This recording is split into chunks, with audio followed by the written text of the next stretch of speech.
hey there. Oh, hey there. How are you today? I'm good. How are you? I'm well. I'm Bradley. And I'm Kate. This is the History of Buffoons. Welcome. Yes, welcome. To another episode. What do you got for us today? We are going to talk about Flamma. Flamma Lamma Ding Dong? Flamma Lamma Ding Dong, the Gladiator. Flamma the Gladiator. Yeah. So we are talking Roman times. Yeah. Right? Yes. I mean, you hesitated. Well, Roman is still a thing, but yeah. You know, ancient Roman times. Oh, there you go. Ancient Rome. Forgot the A for ancient. My apologies. I just have my trusty Modelo today. I, however, have St. Bernardus. That is quite the bottle. It is. It is not cheap either. My brother's favorite beer. Is it? Corey, who wrote our music for us. And while I'm unscrewing this and uncorking it, if you like us, follow all that stuff. Support our show on our website. Link at the top. We appreciate anyone who listens to us. So, this is Corey's favorite beer. Ooh, nice little pop to the cork. Mm-hmm. What is it? It's a beer you wouldn't really care for. It's more. Oh, what was that one we just had that wasn't far off from it? You had it. Oh shit! I'm drawing a blank. It's like I just lost the wording. Christ! It's made by monks. But it's really delicious. What kind of beer is it? It is too hard for me to read. It's a product of Belgium. Oh. Yes, it's what do they call it? Abbey triple? Abbey triple? Is that right? Holy Christ. I need to drink something. I got something in my throat. Cheers. Cheers. Oh my gosh. Have you had this beer before? Yeah. Yeah. It's really good. I got this glass for my brother from my father-in-law. For your brother? Yeah, but he forgot it last time he was over. That was I don't know how long ago that was, a little bit, but so I'm like, well, I might as well, it's an actual St. Bernardus glass. So nice.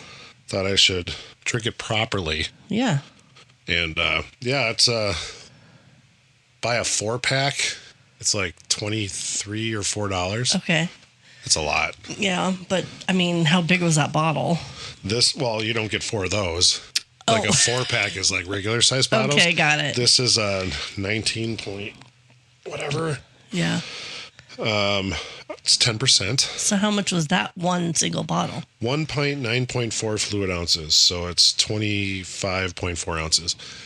This was 13 bucks for just this one. So you get a couple beers out of it. Heck yeah. Or a couple glasses, if you will. It's delish. So, anyway. Awesome. So, we're talking about Flamma Lamma Ding Dong. Yeah, so in Sicily. Oh, hey. Island. Yes. Yes. Okay. In the earth somewhere in Sicily, there was a slab of limestone. Okay. That was discovered. Time had worn its edges. Letters weren't exactly ornate. Sure. But the message was about a man named Flamma. Flamma. Yes. That's an interesting name. It is his tombstone. Don't know if he's actually buried there, or if it was just like a marker of some kind. Okay. What was that? What was what? There was a ding dong. Not like a house ding dong, but the witch is dead? No, there was like a jingle. I did not hear it. Maybe I made it up. I think Mandela effect? No, wait, that doesn't work for that. No. You made it up. I mean, maybe, I don't know. I didn't hear it. So, again, not sure if it was just a marker, but sure. The inscription was a little like statistic. Oh. Yeah. It listed his profession, his origin, and the tally of his career in the arena. How good was he? So it said that Flamma was Syrian by birth. Syrian. Mm-hmm. Okay. He was a secutor gladiator. Do you know what that means? It was a type of Roman gladiator that literally means like pursuer or chaser. And the role was designed to hunt down and defeat a retiarius, which is a lightly armored gladiator who fought with a net and a trident. Oh, okay. So some of these words you're going to hear throughout. Sure. But he was a secutor. Okay. He fought 34 times. Damn. He won 21 victories. What happened to the other 13? He fought 9 draws. Oh, okay. And lost 4 times. I thought if you lost, you died. But not necessarily. Well, so I don't remember how long ago I heard this, but it was more or less that like everything we know about gladiators isn't entirely true. Yeah. Whereas like they said it was more like wrestling today back then, where you had these people and it was more or less scripted. I'm like, really? Oh. That's not what Gladiator the movie taught me. And that's what I base everything off of Gladiators. That is historical. It's a historical document. Yeah, it is. So I don't know if that's true, of course. I never really fully looked into it because I also kind of don't want to. Yeah. Because I feel like it will ruin the myth of the Gladiator legend, you know? So the rest of the line on this limestone said that he was offered the rudus. The rudus? Oh, is that the wooden sword from... Yeah, it's the wooden sword that symbolized freedom. Yeah. He was offered it 4 times. Oh, wow. And denied it 4 times. He just really liked being a gladiator. Something. Wow, okay. Isn't that crazy? That is wild. So it was the prize at the end of years of brutal training and combat. And yet here's this man who received it 4 times. Or was offered it 4 times, yeah. Yeah, and declined it every time. Every time. That's wild. Okay.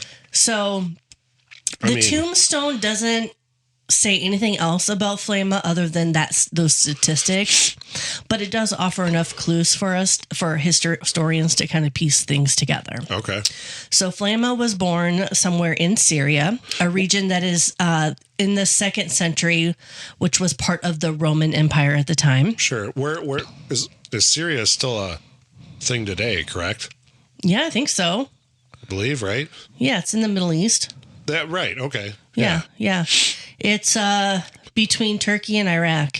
Oh, yeah. Yeah. I go there a lot. In my dreams. So exactly where in Syria? Nobody knows. Nobody knows. Of course. Which, I mean, lost to records or time, I should say. Yep, and it just tells us that he's not Roman. Right, yeah. So he was a foreigner, likely taken from his homeland and drawn into the Roman cog. It's just like Maximus. They called him Spaniard because he was from Spain, and Russell Crowe does not look Spanish. Maybe that's why he got so tan. I love that movie so much. Yeah. One of my favorites of all time.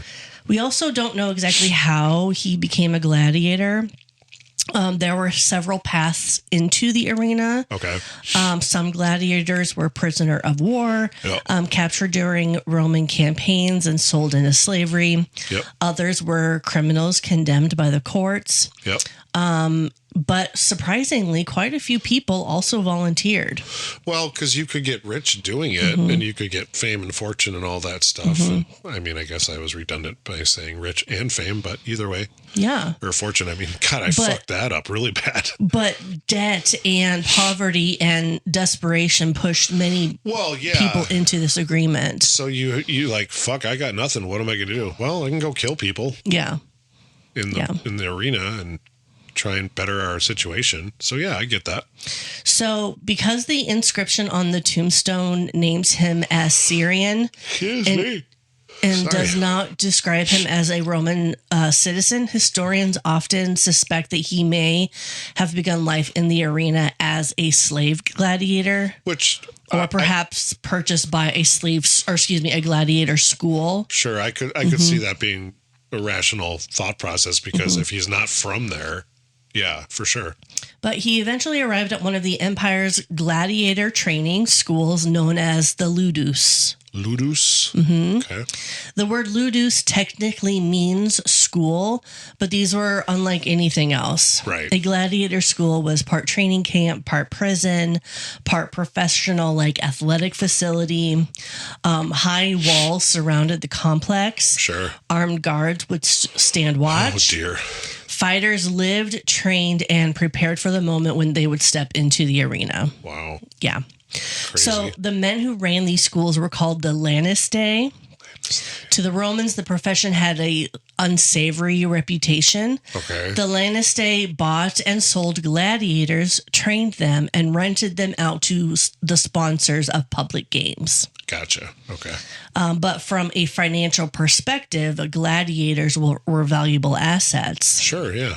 No doubt. So a skilled fighter could bring prestige and profits. So training was very serious. Okay. And a new recruit like Flamma would begin with a wooden weapon. Yeah, makes sense. Heavy wooden swords and shields were used to teach technique and endurance. Yeah. And these practice weapons were often heavier than the real thing, so that when the gladiator finally fought with steel, the equipment felt lighter in the hands. Well, that's just like in baseball. I know, I was just going to say that. When the batter's going up the bat, he's taking his practice swings, he puts that weight on it. Yep. So he gets that movement better and all the thing. Yeah, so that makes sense. It does. Yeah. Yeah. So training was relentless. The gladiators drilled in footwork, balance, precision. They learned how to block, how to maneuver, how to survive long enough to entertain a crowd without also being killed. Right. And life inside the ludus followed a very strict routine. Okay. Morning hours were devoted to conditioning and drills. Sure. Gladiators practiced striking posts with their wooden swords. So like strike, like Exactly. Madonna here. I mean, what's going on? Vogue. Strike pose. Wow, that was great. So they would practice striking posts with their wooden swords. Right. Repeating the same motions again and again until they became instinctive. Can I ask you a ridiculous question? Sure. What kind of wood did they use for the swords? That is a ridiculous question, but they actually used maple. You're making that up. I'm making it up. I mean, it's a strong wood, right? It's pretty dense. Yeah. What would you think? Oak, maple, definitely not pine. Yeah. Pine's light. I feel like this might be a question for not that Nathan would know, but he could at least give an educated guess. A more educated guess, just because he works with wood. Yeah. Not for a living, but no, it's a hobby of his. Yeah. And he makes different things. Like he made, well, shit, I don't remember how many years ago you said he even made it. That chessboard that he ended up giving to Xavier. Yeah. I mean, stuff like that, he just likes making stuff out of wood. Yeah. So he would have a better guess than you and I would. I think so. All we're trying to say there. So, yeah. Anyways, I should have grabbed another Kleenex. Oh, they're over there. Yeah, they're just over there. Go Gadget Arms. Wouldn't that be something? I love that show. That was a great show. When I was growing up. Pity. So later came sparring matches with fellow trainees, carefully supervised by the instructors who corrected mistakes and barked out orders. Yep. And the diet, Roman writers actually joked that the gladiators were called barley men because their meals balanced. Their meals were based heavily on barley, beans, and legumes. Oh, good old legumes. Yeah. I like beans. The high carbohydrate diet helped them build muscle and maintain a good layer of body fat that added extra padding that did serve a purpose. It helped protect against superficial cuts and made injuries less immediately fatal. And not as you're getting hit by the blunt side of a sword even. That's going to pad you better than not. So I mean, bruises are going to happen, but well, clearly, I mean, in this type of profession, if you will, you're going to get fucked up no matter what, but you might not die from it, is what we're saying. But medical care was also better than one would expect. Well, Gladiators represented financial investments, so their health mattered. One of the most famous physicians of the ancient world, Galen, once worked as a doctor in a gladiator school. He later wrote that the experience taught him more about anatomy and trauma than any academic training could have. within this harsh but structured environment, a gladiator gradually became that professional fighter that we know of. Okay. That we know, Flamma eventually specialized in a particular class of gladiator known as the secutor. Yes. You said that, okay. So Roman gladiator combat was not a chaotic free-for-all. No. Fights were carefully arranged between specific types of fighters, right, each with distinctive armor and weapons. So kind of like what I said I heard. Yeah. I mean, to a degree, at least so far. Yeah. So like I said, the secutor was designed to face one particular opponent. Right. The I said it earlier. You're good. Retiarius. Retiarius. I'm so sorry, Italians. The pairing created one of the more dramatic matchups in the arena. Okay. The sector carried the large shield and a short sword, now known as a gladius. Yeah. His helmet was smooth and rounded, with only two small eye holes for vision. Sure.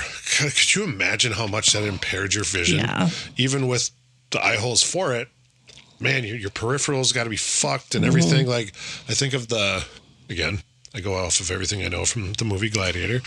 Think of the mask that he wore early on when he was hiding his identity before he revealed himself. Yeah. That couldn't have been easy to look out of. Because it's just, it's got the sides, the tooth pieces, and then just those slits. It's like, oh, shit. Didn't see over there. Hey, buddy. When'd you get there? He's been here for an hour. It's like, dude, I've been here forever. So the design of the helmet prevented the opponent's net from snacking on any protrusions. Okay, it totally sounded like you said snacking. Snagging. So the retiarius, yes, on the other hand, fought lightly armored. They carried a net, a trident, and a dagger.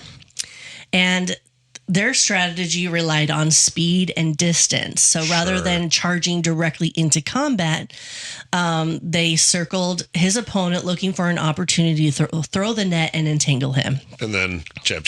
With the trident, yeah. It created more of like a cat and mouse type of battle. Sure.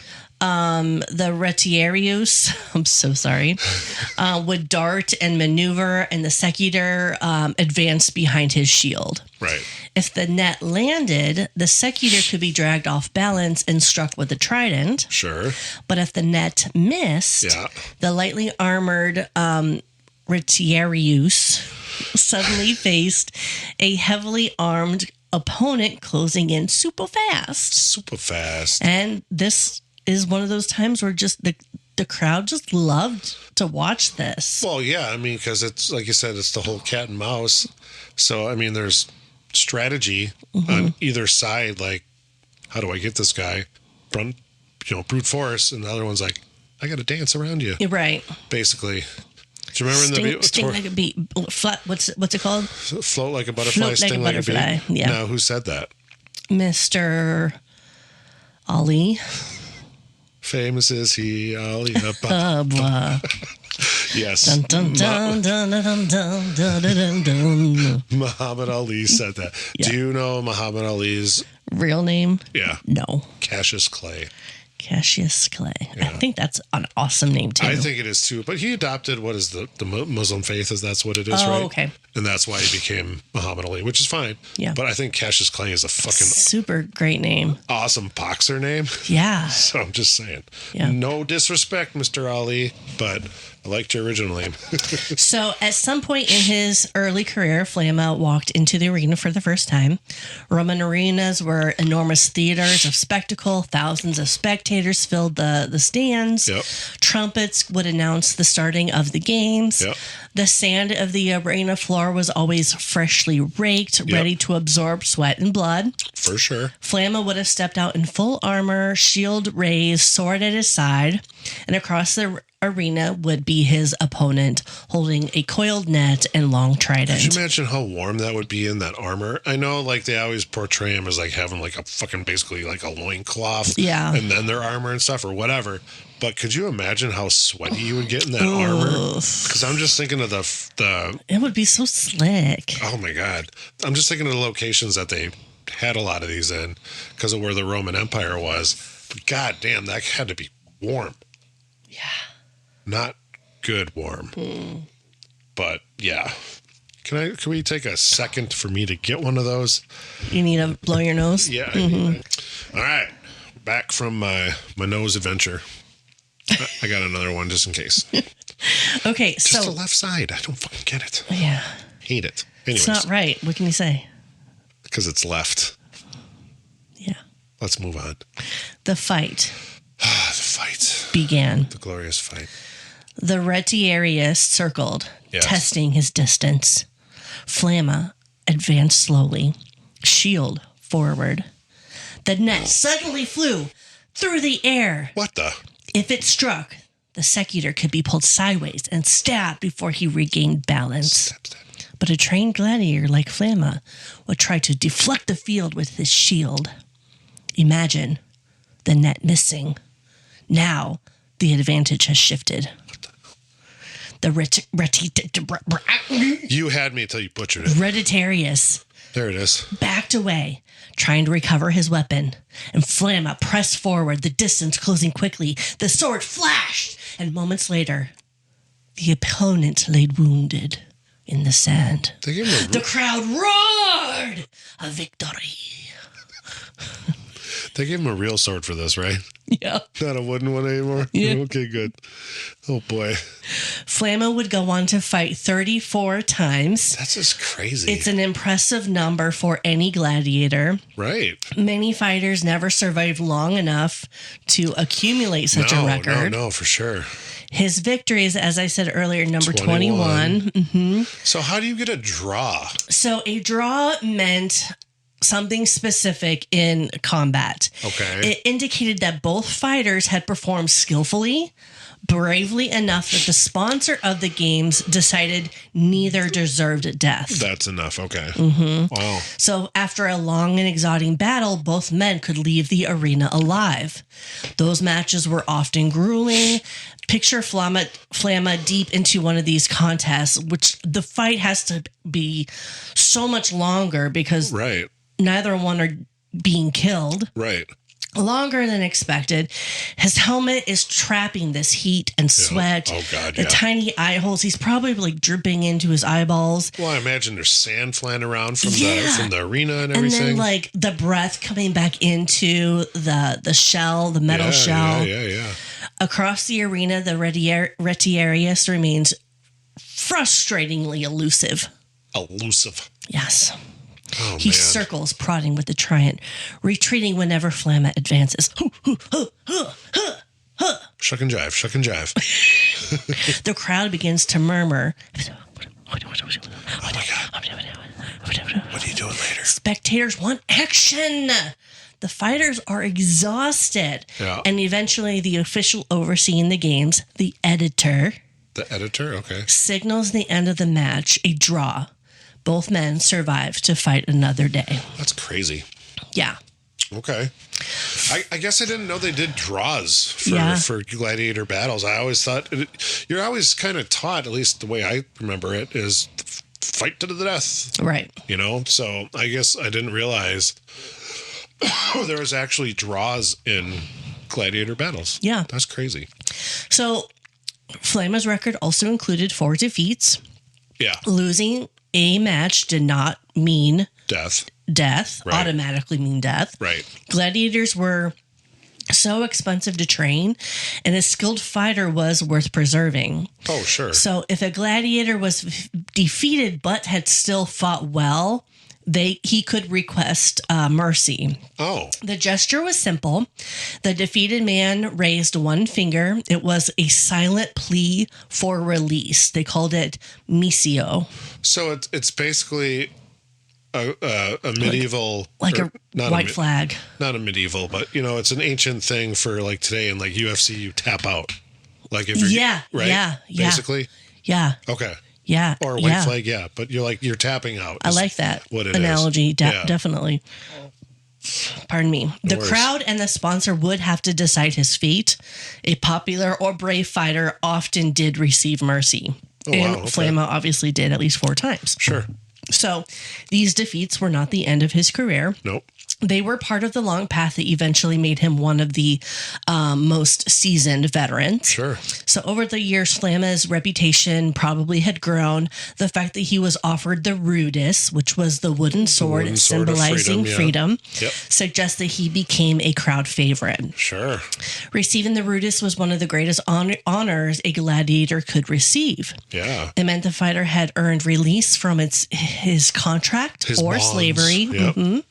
His career in the arena was considered complete, and many gladiators dreamed of that moment. Flamma reached it 4 once, times. Twice, 3 times, and then a 4th time. And each time, according to the inscription on his tombstone, he refused. That's wild. The answer as to why is lost to history. Of course. But the possibilities reveal more about the strange world of Roman gladiators. Sure. Successful gladiators could earn significant prize money. Yep.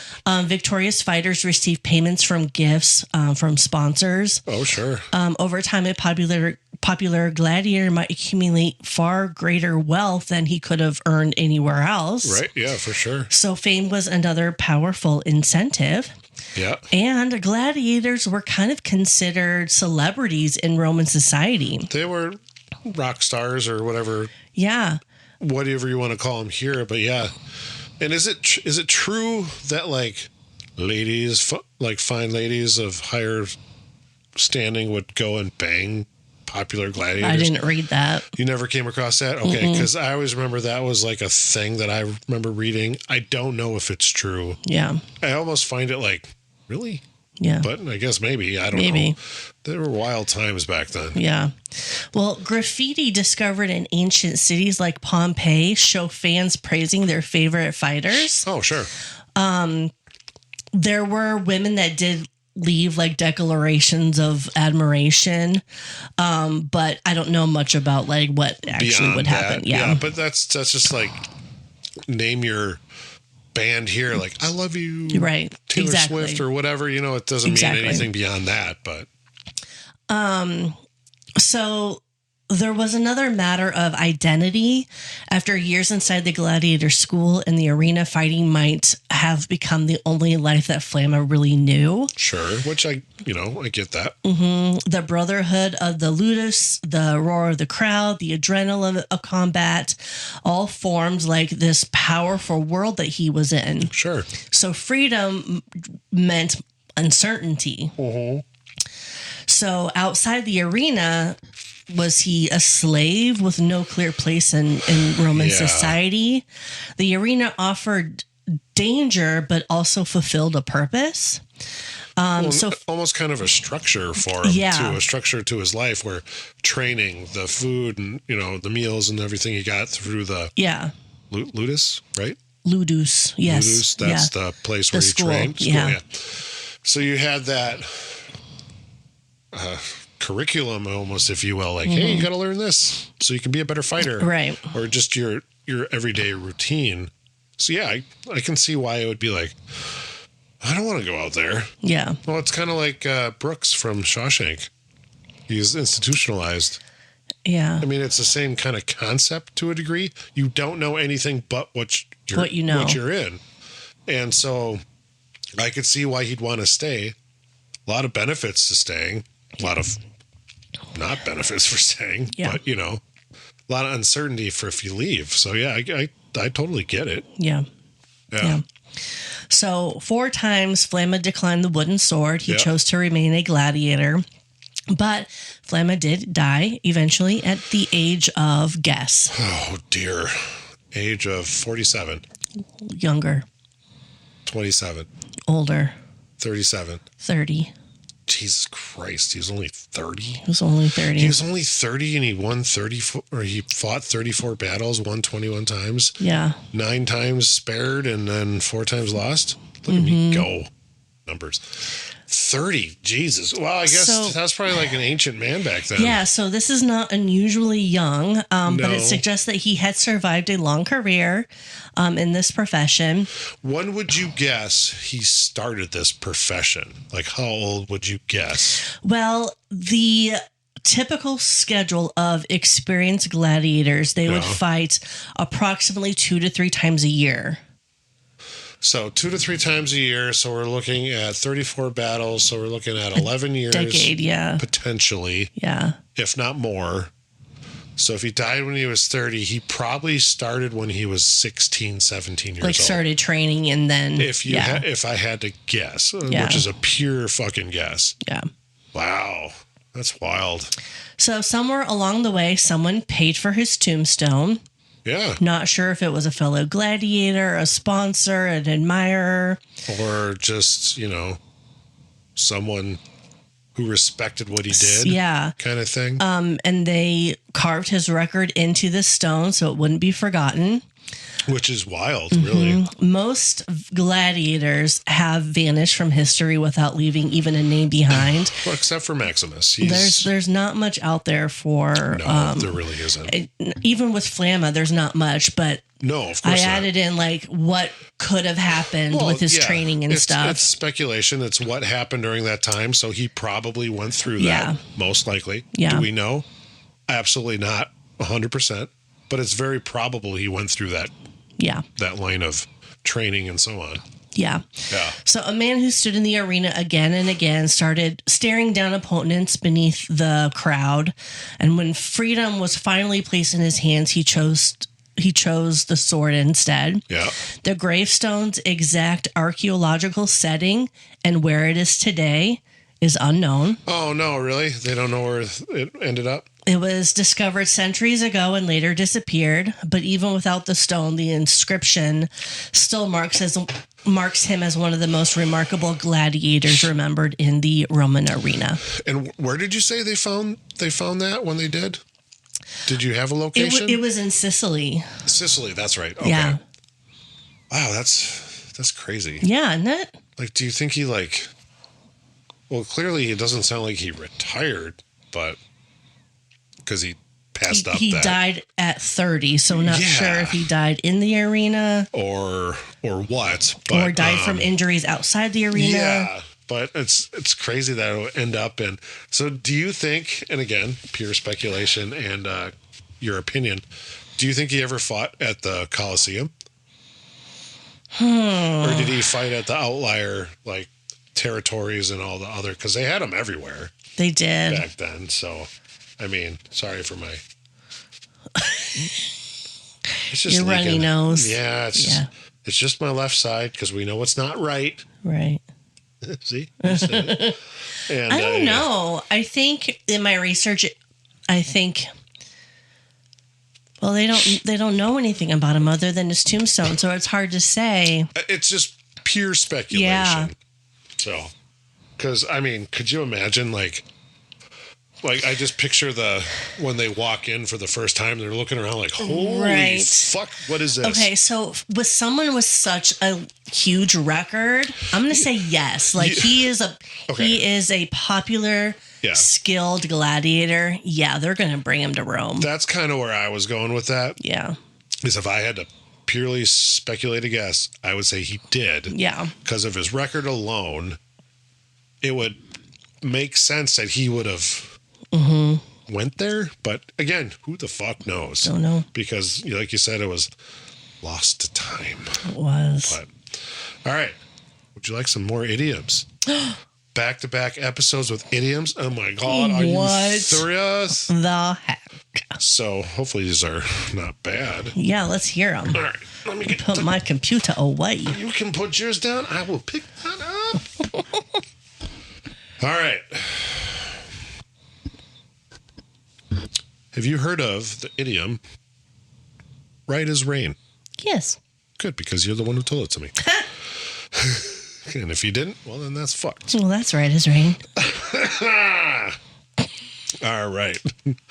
All right. The idiom right as rain means perfectly fine, in good health, or in proper order. So, for example, after a few days' rest, he was right as rain. So where it most likely came from, which you'll understand why it kind of makes sense, is it likely originated in Britain in the late 1800s and was first recorded in print around 1894. So it has been around for a while, in print even. Pretty much the wording is kind of a bit of a mystery, though, but they have a few theories as to it. Rain is something that is normal and reliable, especially in Britain, because it gets pretty rainy there. So, because rainy weather is so common in Britain, rain may have symbolized something natural, predictable, and exactly as it should be, which, right as rain. So if something was right as rain, it meant everything was back to normal. There apparently is another similar sayings, expressions. I don't think I've ever heard these. Right as a trivet? Nope. Right as a ninepence? Nope. Right as nails. That one I might have heard of, but I don't even recall if I have or not. What kind of nail? Like a hammering nail or like a fingernail? I'm guessing like this one? This one? Yeah, like right as nail. It could be this one, but it might be this one. Yeah. That was gold. Anyways. What was it, right as rain? Stop. So these all meant something was correct, stable, or satisfactory. Eventually, right as rain stuck compared to the other ones, because the other ones are dumb as fuck, if you ask me. Right as ninepence. What the hell? Right as trivet. Right as trivet, am I right? As trivet. As trivet? Right as ninepence, none the richer. That's a band. Anyways, so of course the meeting today is basically everything is good, everything is the way it's supposed to be, and so on. So I do have one more for you. Okie dokie. Because why not? Why not, Governor? Chip, chip. Wait, pip, pip. There it is. Pip, pip, cheerio. Let's. Sorry, UK. In Rome. For all my sorry, no. Just sorry, everybody. Sorry, everyone. Just sorry. Okay. The idiom "I smell a rat" means you suspect something dishonest, wrong, or suspicious is going on. So apparently, this phrase goes back to at least the 1500s in England. Oh. So it's been around a hot minute. A couple years, yeah. Couple 2-3 million minutes. I don't know how many minutes. Like what? No.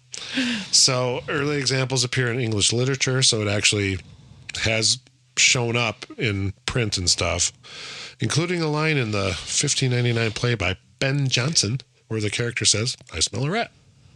That's like, thanks for elaborating, but anyways. Okay, so why a rat? The expression comes from the behavior of animals, especially cats and dogs, that can smell a rat nearby. Kind of like when I was doing this, instantly thought of Lady and the Tramp, where the tramp smells the rat in the baby's room. Yeah. Do you remember that? Yeah. Okay. I tried not to watch that movie very often because the rat part scared me. And also Dogs at the Pound. No. Nope. But they sing. No. No. There's a scene where Vesper was watching it and I had to leave because the dogs at the pound were crying. I can't handle that. Fair enough. And Vesper's like, doggy. Anyways, all right. So if they caught the scent, it meant something hidden was lurking. People borrow this idea to describe sensing that something isn't right even before you see proof, basically. So, of course, rats were also strongly associated with disease and filth, betrayal, or informers, because rat later became slang for a snitch. Ratting it out, yeah. Yeah, you're a rat, man. Yeah. Snitches get stitches or whatever. Anyways, so someone said, "I smell a rat," it meant they sense trouble, deceit, or betrayal. Very good. Yeah. So basically, meaning today, very, very similar to those origins, but something feels suspicious. Someone might be lying or hiding something. So, yeah, if you smell a rat, you're not very keen on what they're fucking doing. I'm not keen on that. I'm not keen on that. I smell a rat. How was your beer? It was delicious. Is it gone? No. Oh, okay. I think I have at least one more glass pour. How's your beer? It's delicious as always. It's consistent. It's consistent. It's consistently great. Modelo knows what they're doing. It's right as rain. Thank you. Yeah. Because I was going to say, I smell a rat if you don't use that. Welp. I suppose. Okay. All right, buffoons. That's it for today's episode. Buckle up because we've got another historical adventure waiting for you next time. Feeling hungry for more buffoonery? Or maybe you have a burning question or a wild historical theory for us to explore? Hit us up on social media. We're History Buffoons Podcast on YouTube, X, Instagram, and Facebook. You can also email us at historybuffoonspodcast@gmail.com. We are Bradley and Kate. Music by Corey Akers. Follow us wherever you get your podcasts and turn those notifications on to stay in the loop. Until next time, stay curious and don't forget to rate and review us. Remember, the buffoonery never stops.